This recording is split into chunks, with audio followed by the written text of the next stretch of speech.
Hello and welcome to the GrapeSEED Official Podcast. In this episode of the All These Things series, we will focus on stories. Stories are the main tool used to provide students with functions and notions in full sentences and in context. They're another one of our verbal skills tools. The focus is not on the text on the teaching cards. Luckily, the artwork in GrapeSEED Stories helps immerse our students in stories, making the gesturing and pointing you do so much more effective. Think of reading stories and books with your parents before bedtime when you were young.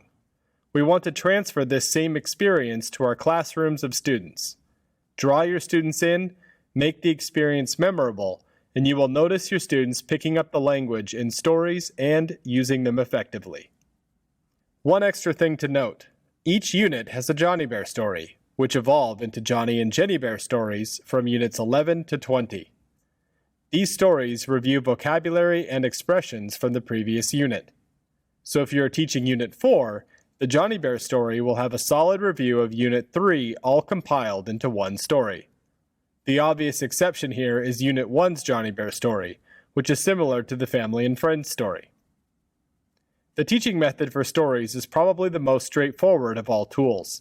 You will do the vocabulary picture cards, tell the story expressively, then most likely ask some questions directly from the lesson plans. In some cases, you will use props to demonstrate meaning as well. As always, you will want to pay close attention to the directions in your lesson plans and follow them.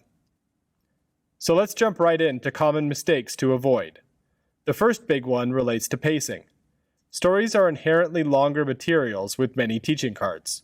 As a teacher, you want to make sure to tell the story expressively, but don't take so long that you are unable to finish your lesson plan. You always want to be using a natural voice, basically not speaking so slowly it warps your speaking, but you can speak slightly more slowly in the beginning of the unit to help your students comprehend the material.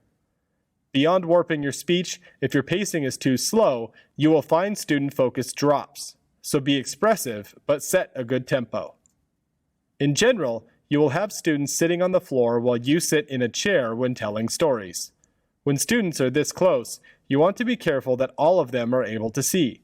Remember that story time before bedtime with your parents I mentioned before? What if during that time you couldn't see the book? You wouldn't be nearly as interested and drawn into the story. In the same way, you want to hold the cards in a way that all students can see. Think about your space. Generally, you don't want students sitting so close that their view gets obstructed, but so far away that they can't see clearly either.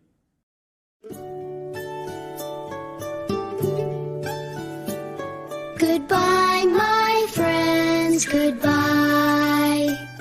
I'm sad to say goodbye. It was a good day, but now I will say goodbye, my friends, goodbye.